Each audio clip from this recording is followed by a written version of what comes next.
Hello everyone! This video is about should you buy Centurion, and for those who are in a hurry, here is your answer. By the way, I find this bad taste. Maybe you have noticed, CIG, we have a real war in Europe right now, so I'm not a fan. Let's scroll down.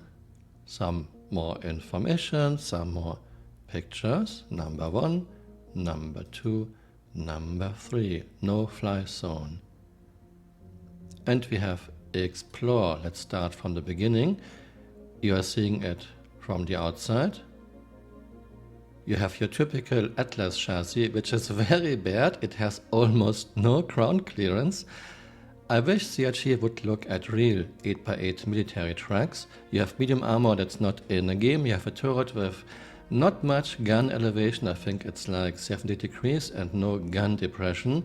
You have your walkable standing interior, which is the main reason why this thing is way too tall and has no ground clearance. How about ducking in our heads? And you have another gun at the front. Let's scroll down.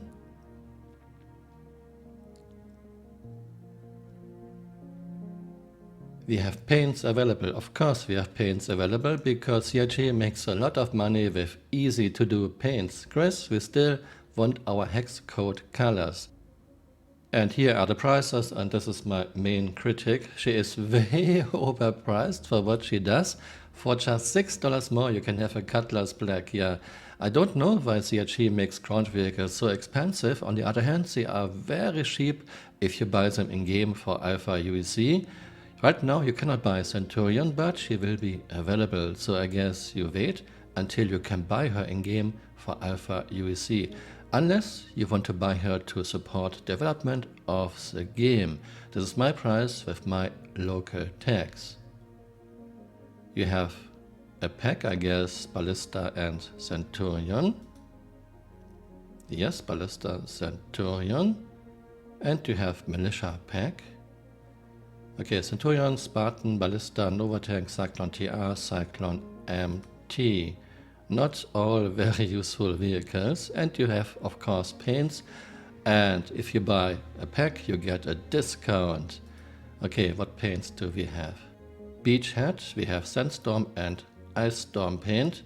Once again, very easy paint shops, most likely done by an intern. And CIG is asking way too much money for easy paints. Yeah, if those paints would be $1 or $2, it would be fine, but we still need our hex codes, Chris. Okay, this was the sale page. I will give you now my summary about Centurion. It's from Friday, but it covers everything I find important. Let's talk about problems with Centurion. Same problem Ballista and Spartan have. Centurion is way too tall and has almost no ground clearance because CIG insists on a standing walkable interior. They are also way too long and they have a huge turning radius. Gun elevation is very bad, it's only around 70 degrees. Gun depression is very bad, the guns cannot hit nearby ground vehicles or infantry, and also terrain isn't flat, you cannot always choose where you want to fight. In real life, AA guns were always also used against ground targets and had a very good gun depression. Max gun range is 1540 meters only. You cannot really close into a flying spaceship. Very low time to engage an air target. This can still work if you want to deny an area. Still, we need more range than 1540 meters. No redundancy. Both coolers that lead to complete shutdown when destroyed are in the same spot, protected by thin sheet metal.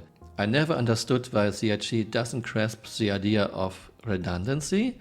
If you have two things, like for example 2 shield generators or 2 coolers, don't put them into the same spot so you can lose both at once.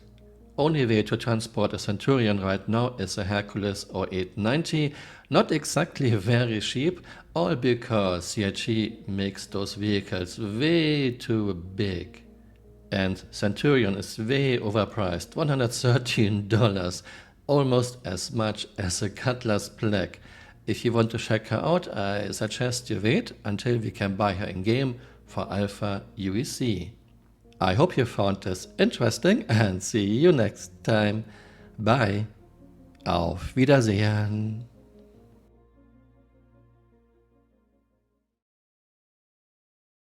So essentially the process kind of begins with we want to get these pre-configured schemes done. So you could, for example, go off and go, oh, you know what, I want a NASA themed kind of skin, or I want, you know, a District 9 themed skin, or I want a, you know, a pink Hello Kitty themed skin. And then essentially, you know, we as artists create, well, basically the material files. They're tiny in memory. They're so small that we can have like hundreds of them if we want to, because they're all calling the same textures. That's what's done under the hood, okay? Once those material files are created and obviously named accordingly and sanity checked that the emblem is called emblem and the submaterial ID is called submaterial ID 1, 2, and 3, they have to be the same names. That's then handed to tech design to then kind of set that up with the loadout that they're putting together for that ship. Further forward, we want these kind of paint configurations to become hex codes. So if you're in like a guild of 20 players, and you know the clan leader said, all right, this is our paint scheme, there's going to be no like guessing work. Like, you get the hex code, you put it in there, and it automatically will say, oh, you know what, we've got matte black against yellow against pink, something crazy, and every ship in your fleet, you can put that hex code on and it will automatically go into that color configuration. So there's a lot of kind of cool things, and as artists we do this stuff all day every day, and we were just like, well, why wouldn't we give the end user this functionality? So that's the overall plan.